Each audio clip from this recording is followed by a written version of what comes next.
एक बार फिर से आप सभी का स्वागत है एजुकेशन बाइट पर। कैसे हैं आप सभी? उम्मीद करती हूँ सभी अच्छे होंगे, सबकी तैयारी पूरी हो चुकी होगी, सारे सब्जेक्ट तैयार हो चुके होंगे। आज की क्लास में मैं आपके लिए पेपर 2 की रैपिड फायर सीरीज़ लेकर आई हूँ, यानी कि प्रारंभिक शिक्षा की नवीन प्रयास। आपका रिवीजन करा देती हूँ, एक बार तैयारी आपकी पूरी हो चुकी होगी। रिवीजन में ये देख लेते हैं कौन से पॉइंट इंपॉर्टेंट है, जहाँ से क्वेश्चन आना ही आना है। कहीं आपने वो पॉइंट छोड़ तो नहीं दिए, और हो सकता है कुछ चीज़ें समझ में ना आई हो तो वो क्लियर हो जाएंगी।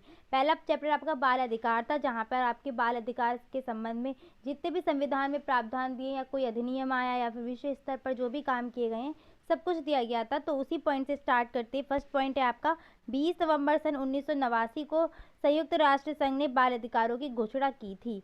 ये पॉइंट आपका इंपॉर्टेंट है, सीधे सीधे आपको सन याद करनी है। किसने? यूएनओ ने घोषणा की थी बाल अधिकारों की 20 नवंबर सन 1989 को। नेक्स्ट 11 दिसंबर सन 1992 को भारत सरकार ने इन बाल अधिकारों को स्वीकारा था। किसने? भारत सरकार ने 11 दिसंबर 1992 को। एक पॉइंट यहाँ पर ध्यान आ रहा है मुझे, मानवाधिकार दिवस। तो मानवाधिकार दिवस कब मनाया जाता है, ये आपसे क्वेश्चन पूछ सकते हैं। मानवाधिकार दिवस आपका मनाया जाता है 10 दिसंबर को। हर साल 10 दिसंबर को हम मनाते हैं मानवाधिकार दिवस। नेक्स्ट आते हैं बच्चों के अधिकार के संबंध में मुख्य बातें, यानी कि बाल अधिकार। ऐसी कौन कौन सी बातें हैं जिनसे पता चलता है कि बच्चों को ये अधिकार प्राप्त हैं। तो फर्स्ट पॉइंट है आपका बच्चों के जन्म के तुरंत बाद पंजीकरण और राष्ट्रीयता प्राप्त करने का अधिकार। बच्चा जब पैदा होता है उसके तुरंत बाद उसको क्या है, भारत का नागरिक है, ये राष्ट्रीयता उसको मिलने का अधिकार प्राप्त है बच्चे को। नेक्स्ट क्या है, प्रत्येक बच्चे को अपनी राष्ट्रीयता नाम व पारिवारिक नाम बनाए रखने का अधिकार। जो भी हम कास्ट वगैरह लगाते हैं, अपने माता पिता का नाम भी अपने नाम के साथ लगा सकते हैं, ये भी बच्चे को एक अधिकार प्राप्त है, जिससे पहले लगाए भी जाते थे।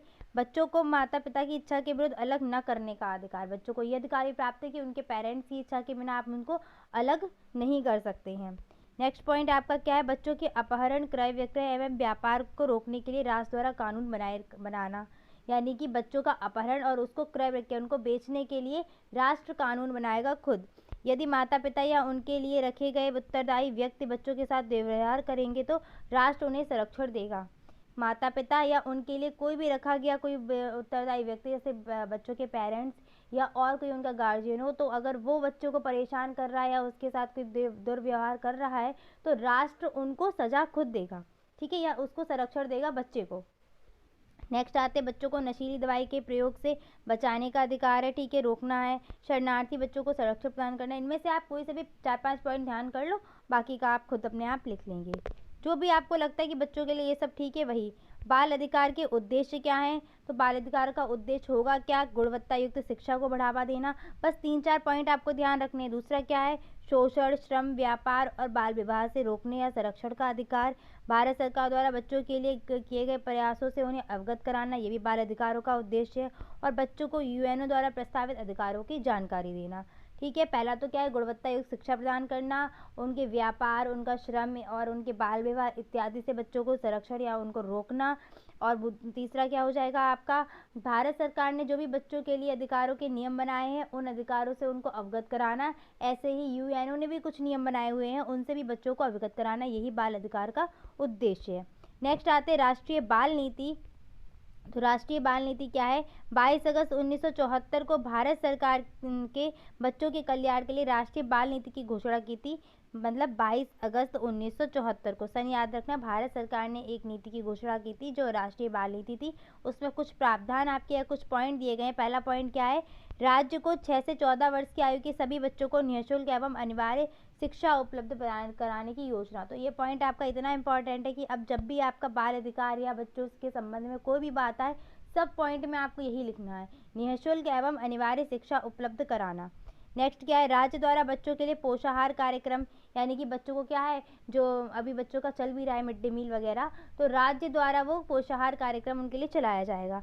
राज्य 14 वर्ष से कम आयु के बच्चों को जोखिमपूर्ण कार्य में नहीं लगाएगा, ठीक है। जैसे बाल श्रम आपका मना है, संविधान में भी अब ये आ गया है, बाल श्रम कौन से अनुच्छेद में मना है ये मैं आपको आगे बता दूंगी। नेक्स्ट आपका क्या है, बालकों को उनके माता पिता से अलग नहीं रखा जाए जब तक कि वे अपने जीवन यापन के सक्षम ना हो जाए, यानी कि जब तक वो बालिग नहीं हो जाते तब तक उनके माता पिता से उन्हें अलग नहीं किया जा सकता।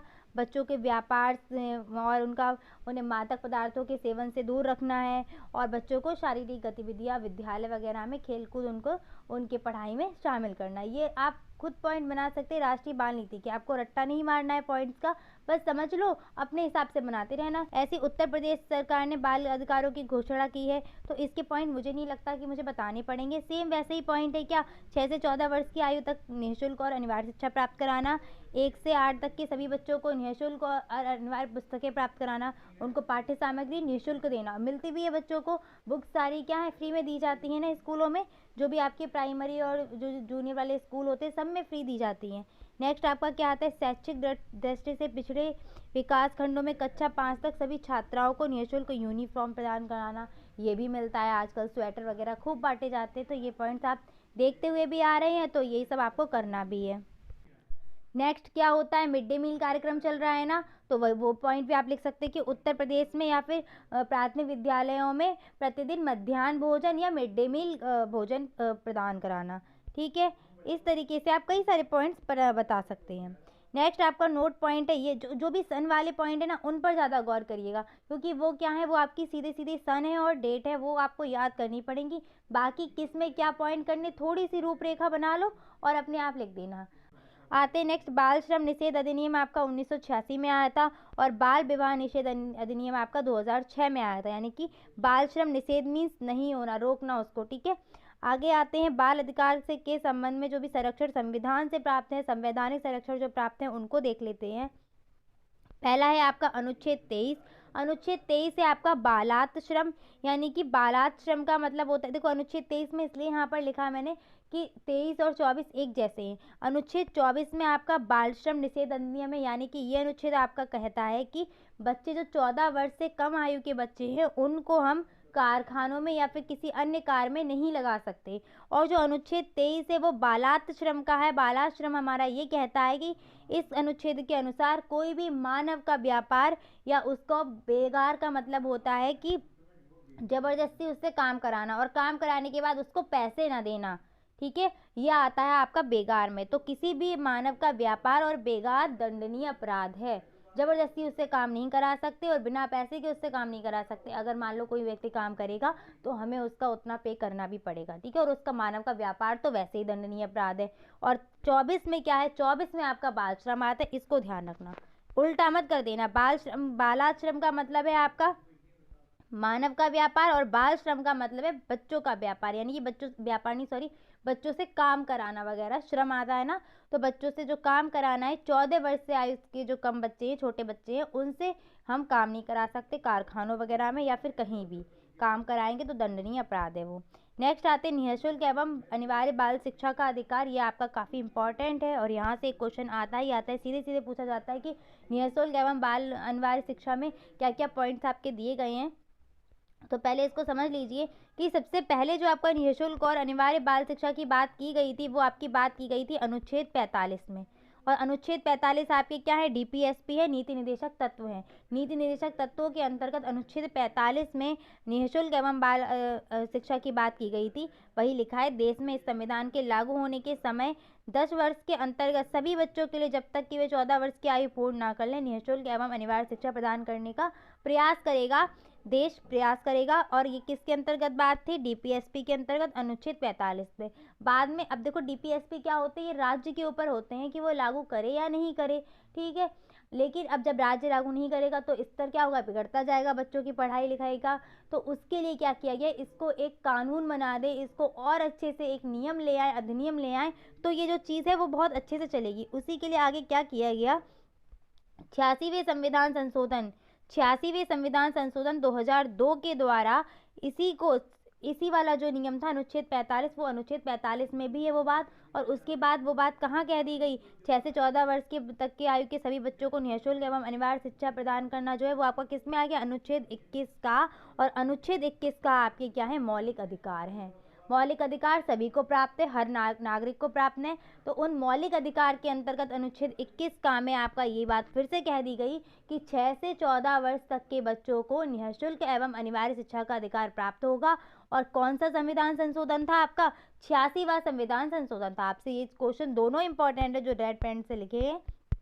आपसे पूछे जा सकते हैं कि अनुच्छेद 21 का कौन से संविधान संशोधन में जोड़ा गया, तो 86वें संविधान संशोधन में जोड़ा गया। निःशुल्क एवं अनिवार्य शिक्षा का अधिकार कौन से मौलिक अधिकार में प्राप्त है, तो वो अनुच्छेद 21 का मौलिक अधिकार में प्राप्त है। और नीति निर्देशक तत्व की बात करें तो वहाँ पर अनुच्छेद 45 हो जाएगा। चलिए आगे बढ़ते हैं। क्या है, इस अधिकार को प्रभावी बनाने के लिए संसद ने क्या किया, 4 अगस्त 2009 को बच्चों को निःशुल्क एवं अनिवार्य बाल शिक्षा अधिकार अधिनियम 2009 पारित किया। यानी कि इसी को और प्रभावी बनाने के लिए 4 अगस्त 2009 को फिर से एक अधिनियम पारित कर दिया गया। जो अधिनियम आपका क्या बोला गया, निःशुल्क एवं अनिवार्य बाल शिक्षा अधिकार अधिनियम 2009। और ये अधिनियम जो आपका प्रकाशित हुआ होगा राजपत्र वगैरह में सब कुछ, वो आपका प्रकाशित हुआ था 27 अगस्त 2009 को।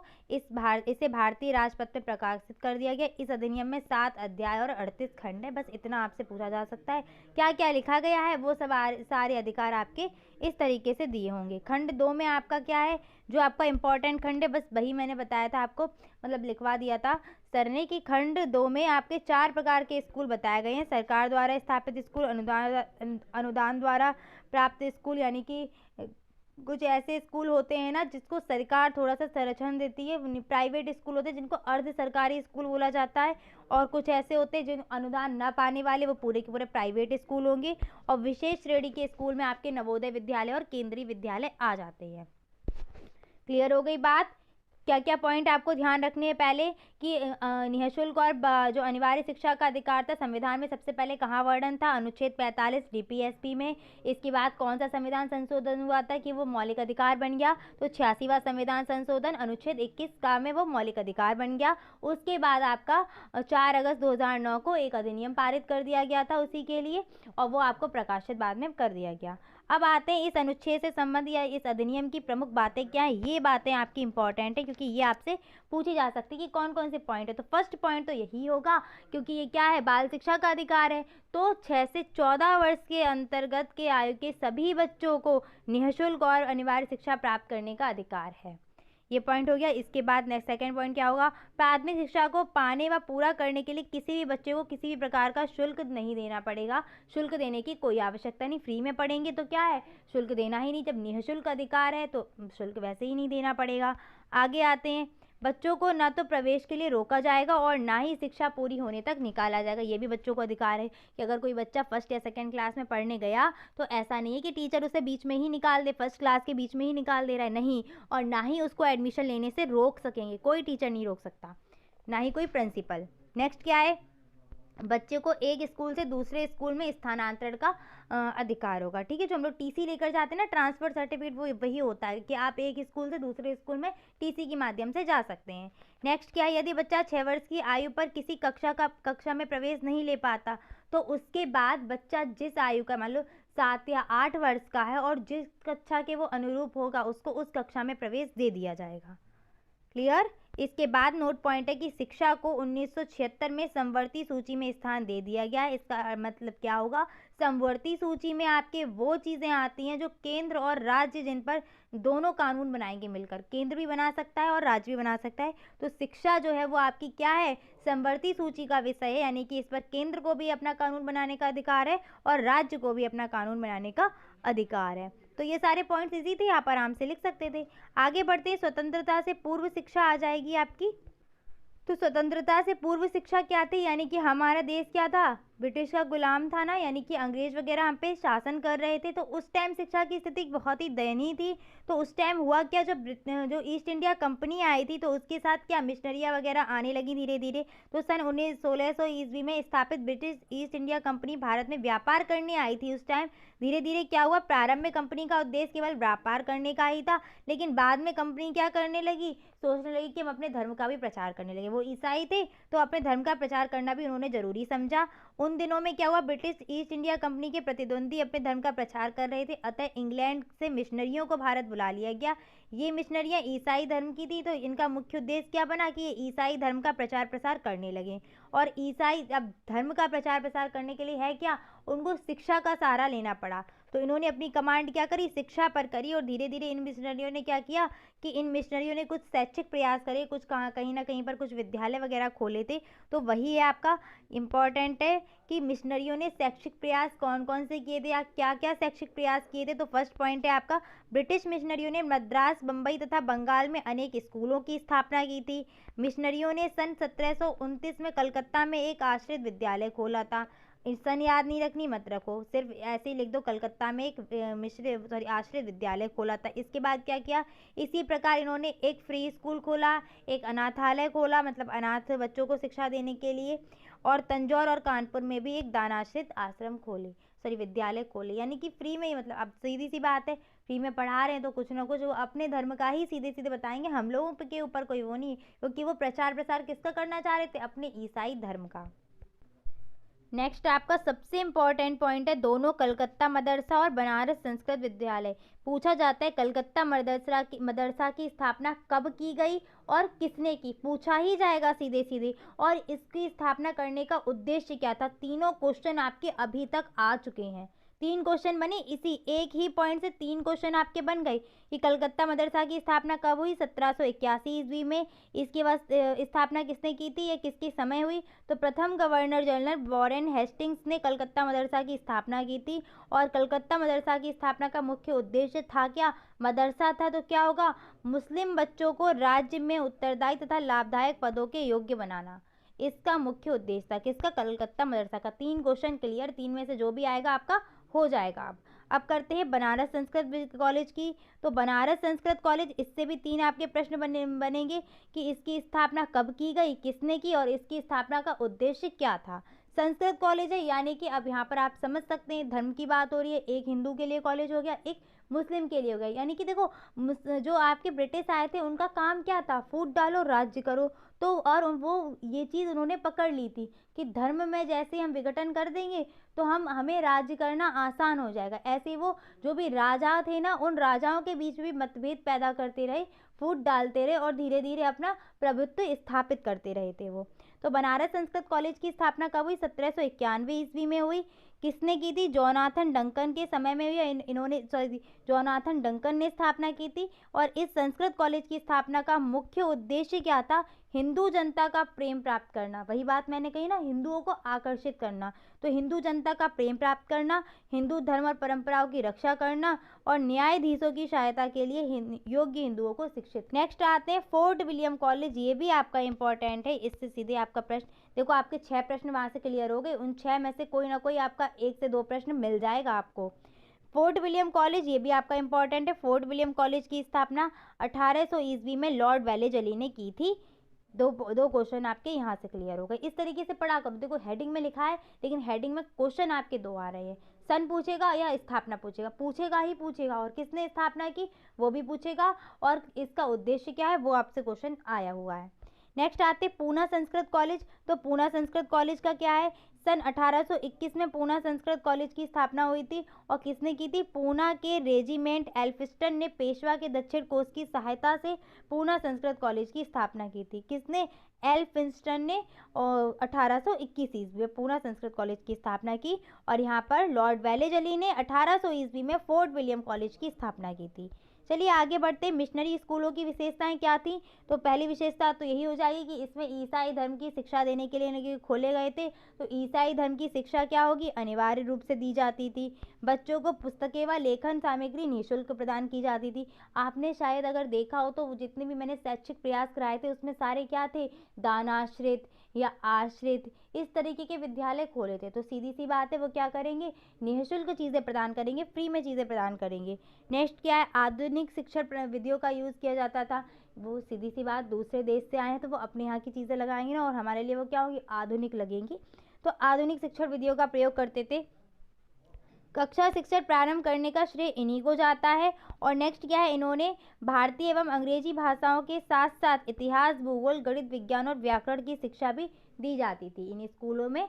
और ईसाई धर्म का तो अनिवार्य था ही, और बच्चों को अंग्रेजी पढ़ना भी अनिवार्य था। दो चीज़ें अनिवार्य थी, एक तो ईसाई धर्म की शिक्षा, दूसरा अंग्रेजी पढ़ना अनिवार्य था। और बाकी तो इसमें हिंदी, गणित और आपका क्या कहते हैं इतिहास, भूगोल, विज्ञान सभी की जानकारी दी जाती थी। पुस्तकें और लेखन सामग्री निःशुल्क दी जाती थी, और कक्षा शिक्षण प्रदान करने का श्रेय इन्हीं को दिया जाता है। नेक्स्ट आपके आते हैं चार्ल्स ग्रांट। इनको हम भारतीय आधुनिक शिक्षा का जनक या जन्मदाता भी मानते हैं। तो ये आपके इम्पोर्टेंट चार्ल्स ग्रांट, इनके शैक्षिक प्रयास आपसे पूछे जा सकते हैं 2 नंबर में। तो चार्ल्स ग्रांट को क्या है, भारत में आधुनिक शिक्षा का जन्मदाता माना जाता है। ग्रांट ने अपनी पुस्तक में कहा है, अज्ञानता का विनाश करने के लिए एकमात्र उपाय क्या है, शिक्षा है। हमारे अंदर अज्ञानता है तो इसका जो भी उसको दूर कर सकते हैं तो किसके द्वारा, शिक्षा के माध्यम से कर सकते हैं। ग्रांट ने भारत में शिक्षा के प्रयास पर अधिक जोर दिया। उन्होंने भारत में विदेशी पौधे रोपने का कार्य किया। शिक्षा पर जोर दिया था, चाहे भले ही विदेश की शिक्षा पर जोर दे रहे हैं अपने भारत में, लेकिन वो कर क्या रहे हैं, हमको ये तो बता रहे हैं कि शिक्षा ज़रूरी है। तो ग्रांट के 5 सूत्री योजनाएं जो इन्होंने प्रस्तुत की थी वो इम्पोर्टेंट है। 5 सूत्री योजना इन्होंने प्रस्तुत की थी, क्या क्या थी, भारत में विद्यालयों की स्थापना करना या स्थापना की जाए, अंग्रेजी माध्यम से शिक्षा प्रदान करना, अंग्रेजी साहित्य की शिक्षा देना, ईसाई धर्म का प्रचार करना और पाश्चात्य ज्ञान और विज्ञान का प्रसार करना। ये 5 पॉइंट इंपॉर्टेंट है। आगे बढ़ते हैं, सन 1813 का आज्ञा पत्र और फिर आपको मिलेगा 1833 का आज्ञा पत्र। इसके बाद आ जाएगा प्राच्य पाश्चात्य विवाद। तो सन 1813 का जो आज्ञा पत्र है वो आपका क्या कहता है, 1813 के आज्ञा पत्र में भारतीय साहित्य के पुनरुत्थान, उन्नति व भारतीय विज्ञान के प्रोत्साहन के लिए प्रतिवर्ष 1 लाख रुपए की धनराशि को व्यय करना निर्धारित किया गया था, कि हर साल भारतीय साहित्य का जो पुनरुत्थान होगा या उसको फिर से आगे बढ़ाना, आगे ले जाने के लिए, और भारतीय विज्ञान के लिए, उसकी उन्नति के लिए हम हर साल 1 लाख रुपए दिया करेंगे। कौन, जो भी गवर्नर जनरल वगैरह थे उनका ये सब था। 1 लाख की धनराशि व्यय की जाएगी भारतीय साहित्य और भारतीय विज्ञान पर, उसकी उन्नति को लेकर। लेकिन अभी हुआ क्या, ये धनराशि किस प्रकार से व्यय की जाएगी इसका कुछ नहीं आया था, कि ये कैसे मतलब किन साहित्य पर कितनी व्यय, अंग्रेजी साहित्य भी उस टाइम चल रहा था, तो कौन से साहित्य पर कितनी व्यय करनी, ऐसा कुछ नहीं दिया गया था। तो इस धनराशि के व्यय को लेकर 2 विचारधाराएं सामने आई, एक थी आपकी प्राच्य विचारधारा और दूसरी थी पाश्चात्य विचारधारा। पाश्चात्यवादी कौन थे, तो पाश्चात्यवादी विचारधारा के अनुसार भारत में यूरोपीय ज्ञान व सभ्यता का प्रचार अंग्रेजी माध्यम से किया जाए, ये प्राच्यवादी कहते थे। जबकि पाश्चात्यवादी, पाश्चात्य मतलब विदेश के समझ लो, ऐसे मान लो पाश्चात्य यानी कि विदेश के। और प्राच्यवादी क्या कहते थे, कि जो शिक्षा का प्रचार प्रसार हो वो किसमें हो, भारतीय साहित्य में हो और हमारी क्षेत्रीय भाषाओं में हो। हम लोग किससे जुड़े हुए हैं, हम सबकी क्या है, एक मदर टंग है, हमको चीज़ें उसमें ज़्यादा समझ में आएंगी अपेक्षाकृत अंग्रेजी या और किसी विदेशी भाषा में समझाई जाए तो प्राच्यवादियों का ये कहना था। वहाँ पर 1 लाख की धनराशि दी गई भारतीय साहित्य के लिए, पर ये तो नहीं बताया ना कि किस तरीके से खर्च करना है, अंग्रेजी साहित्य पर कितनी की जाएगी या उसके ज्ञान के प्रचार प्रसार के लिए इतनी देनी है उतनी देनी, ये कुछ नहीं दिया। तो दोनों में विवाद हो गया, ये अपने के लिए करना चाह रहे थे, प्राच्यवादी चाह रहे थे इस तरीके से करो। बस इतना याद रखना है कि प्राच्यवादी किस तरीके से करना चाह रहे थे, प्राच्यवादी चाह रहे थे कि भारतीय साहित्य को मातृभाषा में पढ़ाया जाए, और पाश्चात्यवादी चाह रहे थे कि इसमें क्या है, यूरोपीय ज्ञान और सभ्यता का प्रचार प्रसार हो और अंग्रेजी साहित्य अंग्रेजी माध्यम से उस चीज़ को, शिक्षा को दिया जाए। इनका था कि क्षेत्रीय माध्यम से या क्षेत्रीय भाषा के माध्यम से दिया जाए, और पाश्चात्य वालों का था अंग्रेजी माध्यम से दिया जाए।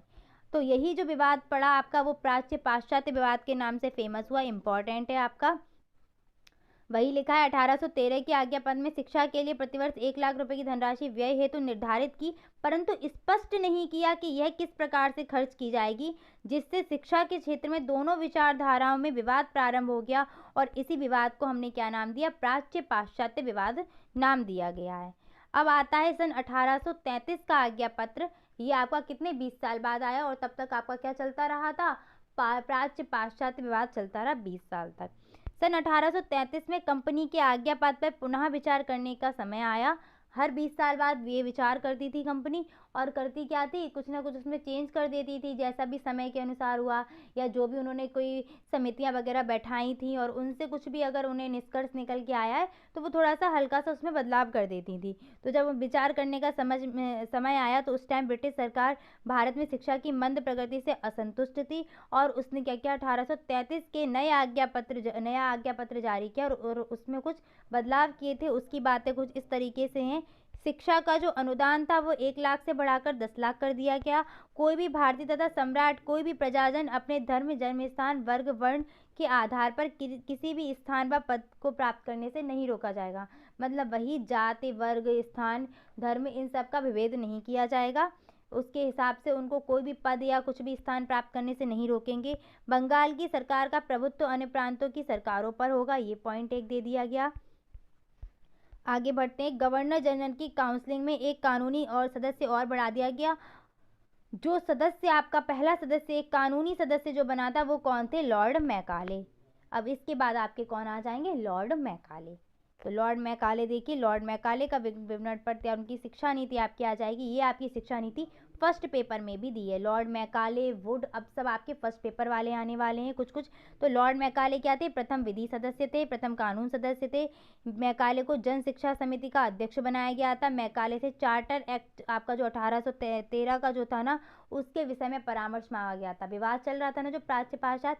और इसके बाद जो मैकाले थे, इन्होंने 2 फरवरी 1835 में, कब, 2 फरवरी 1835 को अपना एक परामर्श, जो भी उस समय जो आपके गवर्नर जनरल थे विलियम बेंटिक, उनको सौंपा और इन्होंने पाश्चात्य शिक्षा के पक्ष में अपना निर्णय दिया था। जो विवाद प्राच्य और पाश्चात्य का चल रहा था, इन्होंने पाश्चात्य के संबंध में अपना डिसीजन, मतलब निर्णय सुनाया था और उनका विवरण पत्र कुछ इस तरीके से आपका दिया गया है सामने। इन्होंने कहा था 1 लाख रुपए की धनराशि व्यय करने के लिए सरकार पर कोई प्रतिबंध नहीं है, वह इसे अपनी इच्छा अनुसार खर्च कर सकती है। साहित्य शब्द का अर्थ इन्होंने बताया कि अंग्रेजी साहित्य से है, हिंदी और अरबी भाषा, अरबी और संस्कृत साहित्य से कोई संबंध नहीं है उसका। जो भी साहित्य वर्ड वहाँ पर जो यूज किया गया था 1813 के आज्ञा पत्र में, उसी का ही इन्होंने क्या किया था, उसी के ही संबंध में अपना दिया था डिसीजन। भारतीय विद्वान का तात्पर्य ऐसे विद्वान से जो जॉन लॉक के दर्शन और मिल्टन की कविताओं से परिचित हो। मतलब भारत का कोई विद्वान है तो वो ऐसा विद्वान होगा, उसको विद्वान कहा जाएगा जो जॉन लॉक के दर्शन और मिल्टन की कविताओं से परिचित हो। भारतीय साहित्य पे कोई फोकस नहीं था यहाँ पर। और नेक्स्ट आते हैं देसी भाषाओं को। इन्होंने क्या कहा, देसी भाषाओं के लिए कोई स्थान नहीं, क्योंकि वो भाषाएं अविकसित और गंवारू हैं और अंग्रेजी ही मेन है, अंग्रेजी ही नव जागरण का एकमात्र साधन है। मतलब मैकाले ने टोटल एक तरीके से बोला जाए तो अंग्रेजी साहित्य और अंग्रेजी शिक्षा पर ही जोर दिया था। आगे बोलते हैं, इन्होंने एक बात कही थी जो शायद आपसे पूछी जा सकती कि यह कथन किसका है। तो मैकाले ने बोला था कि अंग्रेजी साहित्य जो है वो ज़्यादा श्रेष्ठ है, किसकी अपेक्षा, हिंदी, अरबी या संस्कृत साहित्य की अपेक्षा। तो इन्होंने कहा था कि एक अच्छे यूरोपीय पुस्तकालय की एक अलमारी के बराबर ही समस्त संस्कृत और अरबी का साहित्य है। मतलब एक अच्छा पुस्तकालय अगर यूरोपीय है तो उसकी एक अलमारी के बराबर ही संस्कृत और फारसी के सारे साहित्य है, अरबी के। अब इनका योगदान असल में हुआ क्या, इन्होंने जितनी भी बातें कहीं पर इन्होंने शिक्षा पर जोर दिया था मैकाले ने, तो इसी वजह से हमारी शिक्षा पर क्या प्रभाव पड़ा या हम कैसे प्रेरित हुए। तो वही क्वेश्चन आपसे पूछा जाता है कि भारतीय शिक्षा में मैकाले का क्या योगदान है। तो मैकाले को भारतीय शिक्षा का अग्रदूत माना जाता है। क्यों, क्योंकि उसने देसी साहित्य की निंदा की थी, पर वहीं उसने क्या किया था, विकास के लिए कुछ प्रयास भी किए, कुछ सिफारिशें भी की थी। नेक्स्ट पॉइंट क्या है, वह पहला अंग्रेज विद्वान था जिसने प्राच्य पाश्चात्य विवाद को समाप्त कर दिया गया था। हालांकि ये फिर से उठ गया था विवाद, पर अभी क्या है, अभी विवाद ये दब गया था या समाप्त हो गया था। नेक्स्ट पॉइंट क्या है, मैकाले के विवरण पत्र ने भारत के लिए प्राच्य पाश्चात्य ज्ञान विज्ञान के द्वार खोल दिए। अंग्रेजी शिक्षा ने भारतीय जनता में समानता, स्वतंत्रता और बंधुत्व की भावनाएं उत्पन्न करके उनमें राजनीतिक जागृति उत्पन्न कर दी। ये पॉइंट आपका सबसे इम्पॉर्टेंट है कि जब लोगों को, यानी कि भारतीय लोगों को जब अंग्रेजी शिक्षा दी जाने लगी तो भारत के जो लोग हैं उनमें क्या हुआ, सहयोगिता की, समानता की भावनाएं उत्पन्न होने लगी और वो भावनाएं धीरे धीरे क्या हुई, राजनीति की तरफ ध्यान जाने लगा और हमारे अंदर क्या हुआ, आज़ादी की भावना उत्पन्न होने लगी, क्रांतियां वगैरह फिर धीरे धीरे स्टार्ट होने लगी सब कुछ। नेक्स्ट आते हैं मैकाले की आलोचना या मैकाले की शिक्षा के दोष। तो सबसे पहला तो दोष यही है कि हमारी भाषाओं का अपमान किया था, तो इस विवरण पत्र में भारतीय भाषाओं का अपमान किया गया, ये आपका दोष हो ही जाएगा सीधे सीधे। नेक्स्ट क्या है, मैकाले की दृष्टि में संपूर्ण साहित्य निकृष्ट या बेकार था। संपूर्ण भारतीय साहित्य, मैकाले ने विदेशी भाषा के माध्यम से पाश्चात्य सभ्यता को प्राप्त करने का या थोपने का प्रयास किया है। हमारे ऊपर केवल अंग्रेजी साहित्य का ही बोझ डाला है कि अंग्रेजी माध्यम में शिक्षा प्राप्त करो, पाश्चात्य माध्यम में। और मैकाले ने भारत में ऐसा वर्ग मैकाले बनाना चाहता था जो क्या हो, रक्त में और वर्ण में तो भारतीय हो, पर उनकी जो सोच हो, उनकी जो कार्य करने का जो तरीका हो, वो सारा क्या हो जाए, अंग्रेजी हो जाए। यानी कि वो एक तरीके से आप ऐसा बोलो कि भारतीय हो पर बन जाए क्या, विदेशी। नेक्स्ट पॉइंट आपका आता है निस्यंदन का या छनाई का सिद्धांत। ये पॉइंट आपका बहुत इंपॉर्टेंट है, इसको तैयार कर लेना। ये आपका फर्स्ट पेपर में भी पूछा जा सकता है, सेकेंड में तो है ही आपका इम्पोर्टेंट। तो जो निस्यंदन का सिद्धांत था ये आपका दिया था मैकाले ने। किसने दिया था, सबसे मैकाले ने दिया था ये वाला। इस निस्यंदन का मतलब होता है आपका अंग्रेजी में फिल्ट्रेशन। ये इसका हिंदी का अर्थ है छनाई, यानी कि छानना। छानने की प्रक्रिया को बोलते हैं निस्यंदन, यानी कि फिल्ट्रेशन। इस सिद्धांत के अनुसार मैकाले ने ये कहा था कि शिक्षा की व्यवस्था जो है वो क्या करे, केवल उच्च वर्ग के व्यक्तियों के लिए की जाए। ऊपर मतलब जो उच्च वर्ग के व्यक्ति हैं उनको शिक्षा दी जाए, और धीरे धीरे शिक्षा क्या होगी, छन छन के खुद नीचे वाले वर्ग तक पहुंच जाए। छनाई से तात्पर्य जैसे कोई द्रव पदार्थ, चाय वगैरह छानते हो ना, तो छन छन के नीचे आ जाती है ना, वैसे ही है। शिक्षा के क्षेत्र में छनाई का तात्पर्य समाज के उच्च वर्ग को शिक्षा दी गई और धीरे धीरे कालांतर में वह क्या होगी, निम्न वर्ग तक पहुंच जाएगी। मैकाले के विवरण पत्र के दीर्घकालीन प्रभाव, तो ये सब आप लिख ही सकते हैं जो भी आपने पढ़ा हुआ है। ये भी जो उन्होंने विज्ञप्ति दी थी या जो भी उन्होंने अपना नोटिस दिया होगा, विवरण पत्र दिया होगा, उसके 13 दिन बाद वो चले गए थे विलियम बेंटिक, और नए बन गए हमारे ऑकलैंड बन गए। तो अब ये हुआ क्या, जब जैसे ही विलियम बेंटिक गए उसके बाद प्राच्यवादी फिर से खड़े हो गए विवाद लेकर अपना, हम पर तो कुछ किया नहीं, ये सब करके। तो फिर जब ऑकलैंड आए, इन ऑकलैंड ने अपना फिर से एक नया घोषणा पत्र दे दिया, और इसमें भी इन्होंने कुछ चेंजेस किए। वो घोषणा पत्र आपका 1839 में आया हुआ था। ऑकलैंड का घोषणा पत्र देख लीजिए। इन्होंने कहा कि प्राच्य पाश्चात्य विवाद इन्होंने समाप्त कर दिया, और उन्होंने जो प्राच्यवादियों की शिक्षा पर व्यय हेतु धनराशि में कुछ वृद्धि कर दी है। उसके बाद योग्य अध्यापकों के वेतन पर जो भी वेतन दिया जाता था वो वेतन देने लगे, और संस्कृत व अरबी भाषा पर व्यय होने के बाद बची हुई धनराशि को अंग्रेजी पर खर्च करने का निर्णय दिया। पॉइंट फिर से समझा देते हैं। पहला क्या किया, प्राच्य पाश्चात्य विवाद फिर से उठ गया था ना बेंटिक के जाने के बाद, तो वो खत्म कर दिया। उसके बाद प्राच्यवादियों की शिक्षा पर व्यय धातु को में वृद्धि कर दी, और योग्य अध्यापकों का जो वेतन था वो वैसे का वैसे ही दिया जाने लगा उनको।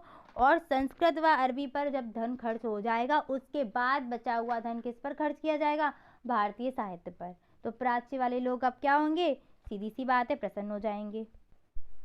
नेक्स्ट आते हैं वुड के घोषणा पत्र पर। तो वुड का घोषणा पत्र है आपका 1854 का घोषणा पत्र। वुड के घोषणा पत्र के सीधे सुझाव देखते, बाकी थ्योरी तो क्या देखनी है।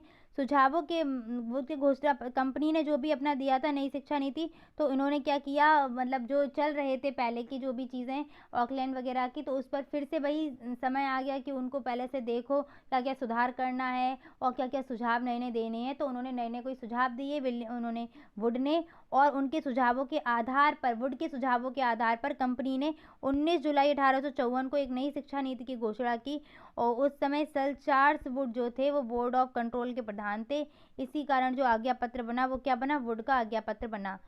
हुआ क्या था, वही आपका 1833 के बाद जो समय आया 20 साल बाद 53 का, उसमें फिर से हमें एक आज्ञा पत्र जारी करना था। तो हुआ क्या, उससे पहले के जितने भी आज्ञा पत्र आए थे उन पर विचार करने का समय आ गया। विचार करने के लिए एक कमेटी बनाई गई। उस कमेटी के जो हेड थे वो वुड थे, और उन्होंने कोई ना कोई सुझाव दिया। उस सुझाव के आधार पर उन्होंने अपना एक डिसीजन दिया था, अपना कोई पत्र दिया था, वो 19 जुलाई 1854 को दिया, और उसके आधार पर एक नई शिक्षा नीति की घोषणा कर दी गई। और वो जो वुड अध्यक्ष बने थे ना, उनके नाम पर ही इस नीति का नाम रख दिया गया वुड का घोषणा पत्र। ठीक है। कुछ विद्वानों ने वुड के घोषणा पत्र को भारतीय शिक्षाधिकार का महाधिकार पत्र या शिक्षा का मैग्ना कार्टा भी कहा है। इस चीज़ को ध्यान रखिएगा, बहुत ही इम्पोर्टेंट है ये वाला पॉइंट आपका। क्लियर। आगे बढ़ते हैं। वुड के आज्ञा पत्र की सिफारिश ये आपकी इम्पॉर्टेंट है। तो घोषणा पत्र में स्वीकार किया गया कि भारतीय शिक्षा का उत्तरदायित्व सरकार पर है, सरकार उनके लिए काम करेगी। नेक्स्ट क्या है, शिक्षा अंग्रेजी व देसी भाषाओं के माध्यम से दी जानी चाहिए, दोनों माध्यम से, अंग्रेजी माध्यम में भी, देसी माध्यम में भी। शिक्षा का मकसद अंग्रेजी साहित्य व पाश्चात्य ज्ञान का प्रसार करना था। शिक्षा का जो मेन उद्देश्य था वो अंग्रेजी, सीधी सी बात है, विदेशी लोग हैं तो अंग्रेजी पर ही फोकस करेंगे।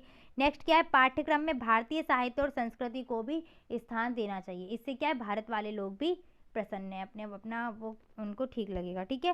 नेक्स्ट क्या है, विद्यालय में सहायता के लिए अनुदान यानी कि वही छात्रवृत्ति वगैरह शुरू कर दी जाए। उसके बाद उच्च शिक्षा के लिए विश्वविद्यालयों की स्थापना की जाए, जन शिक्षा विभाग की स्थापना की जाए और स्त्री और व्यावसायिक शिक्षा को भी प्रोत्साहित किया गया। अब जो ये 3 पॉइंट नीचे के बढ़े हुए हैं ना, जितने भी अब पीछे आके आज्ञा पत्र आएंगे ना, सब में ये पॉइंट आपका बढ़ता हुआ चला जाएगा। वुड के घोषणा पत्र के दोष क्या हैं, तो इन्होंने क्या किया था, शिक्षा के स्तर को ऊंचा उठाने के लिए शिक्षक प्रशिक्षक विद्यालय खोलने, गुड़ दोष कह रही हूँ मैं, गुड़ है ये कि इन्होंने शिक्षक प्रशिक्षक जो विद्यालय थे वो खोल दिए थे, ताकि शिक्षकों का भी प्रशिक्षण होता रहे और वो अच्छे से उन बच्चों को क्या है सिखाते रहें और उनको उच्च वेतन भी दिया जाने लगे अच्छा खासा। छनाई के सिद्धांत को अस्वीकार करके इन्होंने जन शिक्षा पर बल दिया कि सभी को शिक्षित किया जाए। जन शिक्षा का मतलब है हर एक जन को शिक्षित किया जाए। ये नहीं कि उच्च वर्ग को शिक्षित कर दो निम्न वर्ग तक पहुंच जाए, ऐसा नहीं करना है। छनाई के सिद्धांत को अस्वीकार कर दिया। पहली बार पूरे देश के लिए व्यापक शिक्षा योजना प्रस्तुत की गई थी। और नेक्स्ट पॉइंट था इनका, भारतीय भाषाओं में पुस्तकें लिखवाने की व्यवस्था की जाए। जो वहाँ पर रोक दी गई थी विलियम बेंटिक ने, वो इन्होंने शुरू कर दी। और अंग्रेजी के साथ साथ देसी भाषाओं में भी शिक्षा दी जाए, तो पाठ्यक्रम वैसा ही बनाया जाए। दोष क्या थे, विश्वविद्यालय की स्थापना लंदन विश्वविद्यालय को आदर्श मानकर की जाने लगी। भारतीय भाषाओं को प्रोत्साहन बस आंसू पोंछने के मतलब, उनको केवल बात कही गई है भारतीय साहित्य के लिए, पर ये नहीं कि बहुत ज़्यादा जोर दिया गया, बस इतना दिया है कि प्राच्यवादी जो रो रहे थे इतने टाइम से कि कुछ हुआ नहीं, तो प्राच्यवादियों का बस उनके आंसू पोंछने का काम किया है। नेक्स्ट क्या है, सरकार को सौंपकर शिक्षा को पूरी तरह क्या बना दिया, नौकरशाही, बस आधिपत्य हो जाएगा शिक्षा पर, सरकार अपना देखेगी, ध्यान देगी नहीं देगी। ये सब इनकी शिक्षा के दोष थे। नेक्स्ट आ गया आपका हंटर कमीशन, जो आपका 1882 में आया था। इसका जो नाम पड़ा है वो है भारतीय शिक्षा आयोग 1882 या फिर हंटर कमीशन, दोनों इसके नाम है। इसको हंटर कमीशन भी बोलते हैं और 1882 का भारतीय शिक्षा आयोग भी बोला जाता है। हुआ क्या, 1880 में लॉर्ड रिपन को भारत का गवर्नर जनरल बनाया। उसी समय उन्होंने भारतीय शिक्षा के विषय में एक कमीशन गठित किया। किसने, लॉर्ड रिपन ने। तो इतनी लाइन आपको लिखनी पड़ेगी अगर हंटर कमीशन आता है तो। हंटर कमीशन किसने बनाया, लॉर्ड रिपन ने। भारत के गवर्नर जनरल बने और उन्होंने उसी समय भारतीय शिक्षा के लिए एक कमीशन बनाया। इसको उन्होंने क्या नाम दिया, भारतीय शिक्षा आयोग कहा। इसमें आपके 30 सदस्य थे, जिसमें 7 सदस्य भारतीय थे और इसकी अध्यक्षता किसने की थी, विलियम हंटर ने की थी। और इसी कारण इसका नाम क्या पड़ गया, हंटर कमीशन। पॉइंट याद हो गए सारे। किसने, लॉर्ड रिपन ने। भारत जब आए, गवर्नर जनरल बने, भारत के गवर्नर जनरल बनने के बाद उन्होंने भारतीय शिक्षा के संबंध में एक कमीशन बनाया और उस कमीशन का नाम उन्होंने क्या रखा, भारतीय शिक्षा आयोग। इस कमीशन में 30 सदस्य थे और 30 सदस्य में से 7 आपके भारतीय थे और इस कमीशन के जो अध्यक्ष थे वो हंटर जी थे, मतलब हंटर की अध्यक्षता में ये कमीशन बना था, इसलिए इस कमीशन का नाम हंटर कमीशन भी इसको पुकारा जाता है। अब हुआ क्या था, 1954 में वुड ने जो घोषणा पत्र दिया था उसको तो स्वीकार किया, लेकिन सरकार ने क्या किया कि अब इसमें भी थोड़ा संशोधन किया जाए। इसीलिए क्या किया गया था, हंटर कमीशन का गठन किया गया था। कब, 1882 में। हंटर कमीशन ने भी कुछ सुझाव दिए हैं। उनके जो गुण या सुझाव आ जाए तो एक ही है कि प्रारंभिक शिक्षा जो प्राथमिक स्तर की शिक्षा हो वो कैसी हो, व्यवहारिक हो, देसी भाषा में हो, पिछड़े रूप से जो भी इलाके वगैरह हैं उनमें भी शिक्षा विभाग की स्थापना की जाए जहाँ पर शिक्षा नहीं है। नेक्स्ट क्या है, राजकीय विद्यालय में धार्मिक शिक्षा नहीं दी जाए। अनुदान सहायता जो भी हो बच्चों विद्यालय को आवश्यकता अनुसार, जो भी विद्यालय की आवश्यकता है उसके अनुसार, हर विद्यालय में क्या होगी, आवश्यकता अलग अलग पड़ेगी ना अनुदान सामग्री की, तो उसी हिसाब से उनको अनुदान दिया जाए। और स्त्री शिक्षा, मुस्लिम शिक्षा, हरिजन जो SC ST वाले हैं उनको, और पिछड़े वर्ग के जो लोग हैं, आदिवासी लोग हैं, सबको शिक्षा दी जाए। एक तरीके से जन शिक्षा पर जोर दिया गया। हंटर का मत क्या था? देसी पाठशालाएं राष्ट्रीय शिक्षा प्रणाली में महत्वपूर्ण स्थान ग्रहण कर सकती हैं। ये हंटर का मत था। कौन? देसी पाठशालाएं, यानी कि हमारे यहाँ की पाठशालाएं। नेक्स्ट, दोस्त वगैरह हंटर के इतने इंपॉर्टेंट नहीं है। फिर आती है लॉर्ड कर्जन की शिक्षा नीति। लॉर्ड कर्जन की शिक्षा नीति क्या कहती है? सन 1899 में लॉर्ड कर्जन भारत आए थे और इनको गवर्नर जनरल बनाया गया। इनका भी यही मानना था कि प्राथमिक शिक्षा पर अधिक ध्यान दिया जाए, उच्च स्तर पर केवल सरकार अपना नियंत्रण रखेगी। मतलब मेन इंपॉर्टेंस इन्होंने किस पर दी थी? प्राथमिक शिक्षा के ऊपर दी गई थी। इसके बाद शिमला समझौता हुआ था 1901 में। शिमला समझौता में क्या हुआ था? लॉर्ड कर्जन ने शिमला में एक गुप्त सम्मेलन बुलवाया था 1901 में, जिसमें कोई भी भारतीय सदस्य नहीं था। इसमें 150 प्रस्ताव पारित किए गए जो शिक्षा नीति से संबंधित है। कितने प्रस्ताव? 150 प्रस्ताव। इस नीति के अंतर्गत भारतीय विश्वविद्यालय आयोग नियुक्त हुआ। 1901 में शिमला में इन्होंने गुप्त तरीके से एक आयोग बुलाया था और वहां पर 150 नियम पारित किए और उस आयोग में कोई भी भारतीय नहीं था। अब इतनी सी बात ध्यान रखना, कोई भारतीय नहीं था तो भारतीयों के संबंध में पक्ष लेने वाला कोई नहीं था, उनकी बात सामने रखने वाला कोई नहीं था। तो जो भी निर्णय आए होंगे वो सब ऊट पटांग होंगे आपके। ठीक है, यहाँ पर अगला पॉइंट भी देख लो। इसमें भारतीय न होने के कारण भारतीयों ने इसे अपने विरुद्ध एक षड्यंत्र समझा। सीधी सी बात समझेंगे ही, जब भारतीय उसमें कोई है ही नहीं तो भारतीयों के पक्ष में बात कहेगा कौन। नेक्स्ट आपका पॉइंट क्या है? भारतीय विश्वविद्यालय आयोग 1902। ये इंपॉर्टेंट है, सीधे सीधे आपसे ऑब्जेक्टिव में क्वेश्चन पूछा जाएगा। भारतीय विश्वविद्यालय आयोग की स्थापना कब की गई? उसका गठन कब किया गया? तो भारतीय विश्वविद्यालय आयोग की स्थापना कब की गई? कर्जन ने विश्वविद्यालय में सुधार करने के लिए, उच्च स्तर पर सुधार करने के लिए 27 फरवरी 1902 को भारतीय विश्वविद्यालय आयोग का गठन किया गया, जिसकी सिफारिश पर 1904 में भारतीय विश्वविद्यालय अधिनियम 1904 को पास किया गया। पहले आयोग का गठन हो गया था आपका 1902 में और उसके बाद 1904 में भारतीय विश्वविद्यालय अधिनियम 1904 में आया था। इसके बाद देख लेते हैं उस समय भारतीय शिक्षा में दोष क्या क्या थे। तो उच्च शिक्षा केवल सरकारी नौकरी प्राप्त कर, मतलब जो भी शिक्षा थी वो क्या थी? केवल सरकारी नौकरी प्राप्त करने के उद्देश्य से ही दी जा रही थी। अंग्रेजी को अधिक महत्व दिया गया था, भारतीय भाषाओं को अधिक स्थान नहीं दिया गया था। परीक्षा पास करना ही छात्रों का एकमात्र लक्ष्य रहता था। भारतीय शिक्षा व्यवहारिक नहीं थी क्योंकि उसका पाठ्यक्रम पूरी तरीके से कैसा था? साहित्यिक था।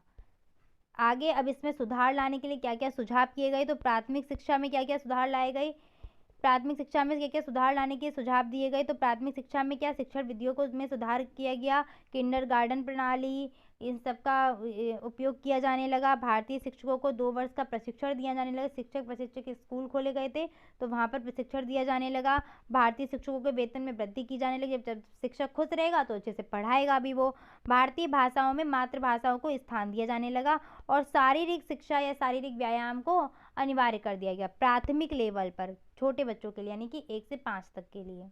माध्यमिक लेवल पर क्या प्रयास किए गए? तो गैर सरकारी अनुदान प्राप्त अथवा अप्राप्त माध्यम जो भी विद्यालय थे, सरकार से मान्यता ले ली गई और मान्यता लेना अनिवार्य कर दिया गया सभी में। पाठ्यक्रम में व्यावसायिक विषयों को भी स्थान दिया जाने लगा क्योंकि धीरे धीरे क्या होगा, बाद में जाके बच्चे जब पढ़ेंगे तो कमाने का साधन भी तो एक चाहिए, तो व्यावसायिक शिक्षा को भी शामिल कर लिया गया इसी में। प्रशिक्षित शिक्षकों की नियुक्ति किए जाने लगी और माध्यमिक विद्यालयों को मान्यता प्राप्त व सहायता देने के लिए कठोर नियम बनाए गए। उनको जो भी अनुदान वगैरह दिया जाएगा उसके लिए कठोर नियम बना दिया गया। उच्च शिक्षा के लिए क्या क्या प्रयास किए गए? विश्वविद्यालय में शिक्षा के स्तर को ऊंचा उठाने के लिए प्रयास किए जाएंगे। उच्च शिक्षा के विस्तार के लिए आवश्यक धनराशि बढ़ाई जाएगी और उच्च शिक्षा में बाह्य परीक्षा को महत्व कम दिया जाएगा। इतने उच्च शिक्षा के लिए प्रयास किए गए। लॉर्ड कर्जन के अन्य शैक्षिक, तो ये सब तो आप कर ही लेंगे। इसके बाद आपका जो इम्पोर्टेंट पॉइंट है वो आता है राधाकृष्ण आयोग, राधाकृष्णन आयोग और आपका मुदालियर आयोग। राधाकृष्णन आयोग आपका आया था 1948 ईस्वी में और इसके जो आपके वो अध्यक्ष थे वो कौन थे? Doctor S Mudaliar Radhakrishnan. राधाकृष्णन आयोग आपका कब आया था? 1948 ईस्वी में और इसके जो अध्यक्ष थे वो कौन थे? Doctor S Radhakrishnan. आपके 2 क्वेश्चन बन गए ऑब्जेक्टिव के लिए।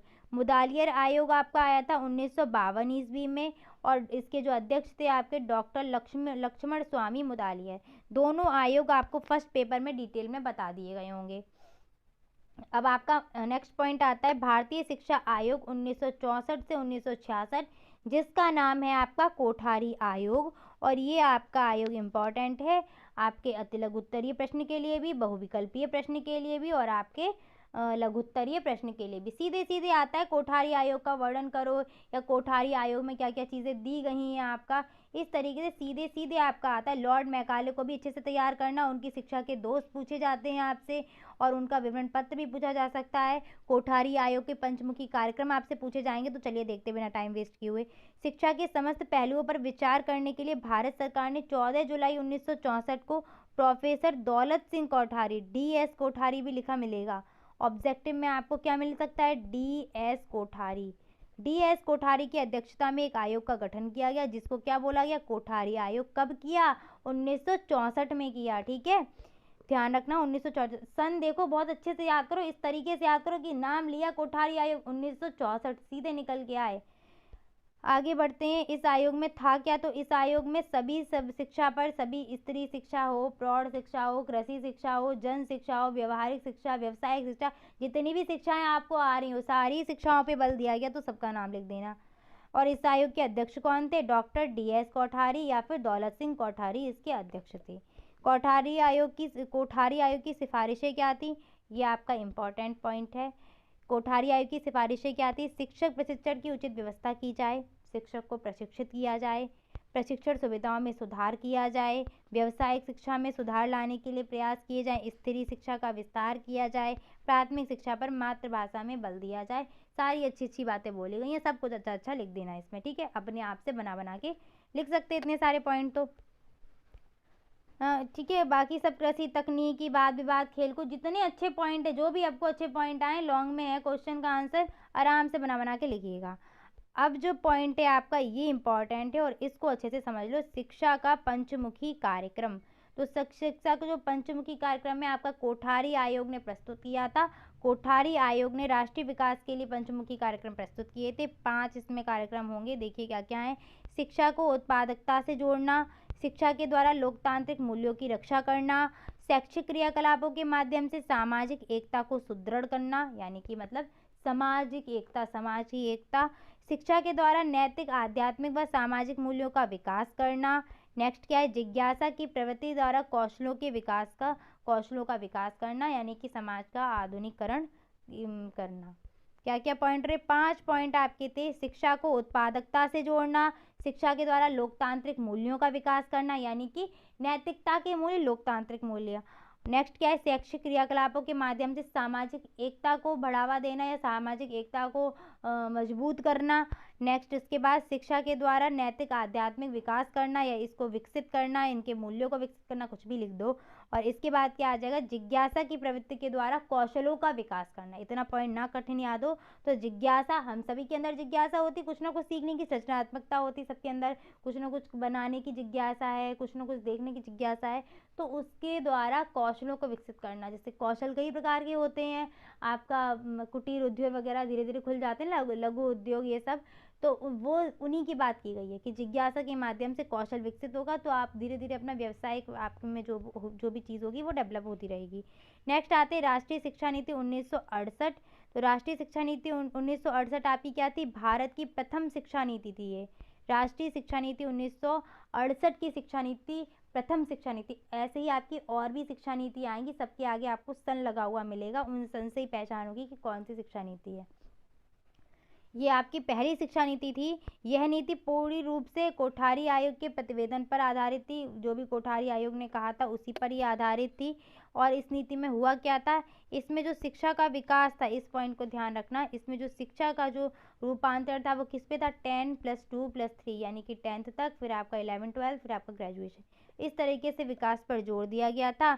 हिंदी का संपर्क के रूप में, हिंदी को संपर्क भाषा का रूप में, हिंदी का संपर्क भाषा के रूप में विकास किया गया। शिक्षा के अवसरों में समानता प्रदान की गई।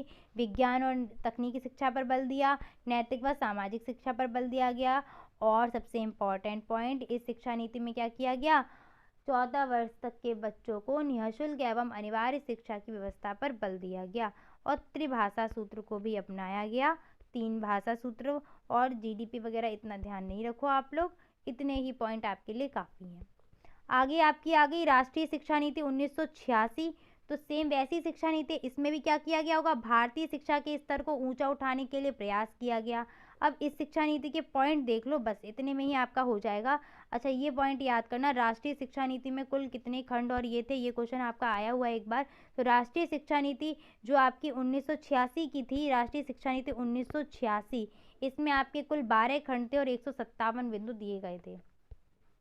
देखो होता क्या है, सिलेबस आपका इतना ज़्यादा है ना, उसमें से वो कोई भी पॉइंट आपका उठा के दे देंगे, भले ही वो इम्पोर्टेंट हो या ना हो, उनके सामने जो दिखा वो पॉइंट आपका रख देंगे।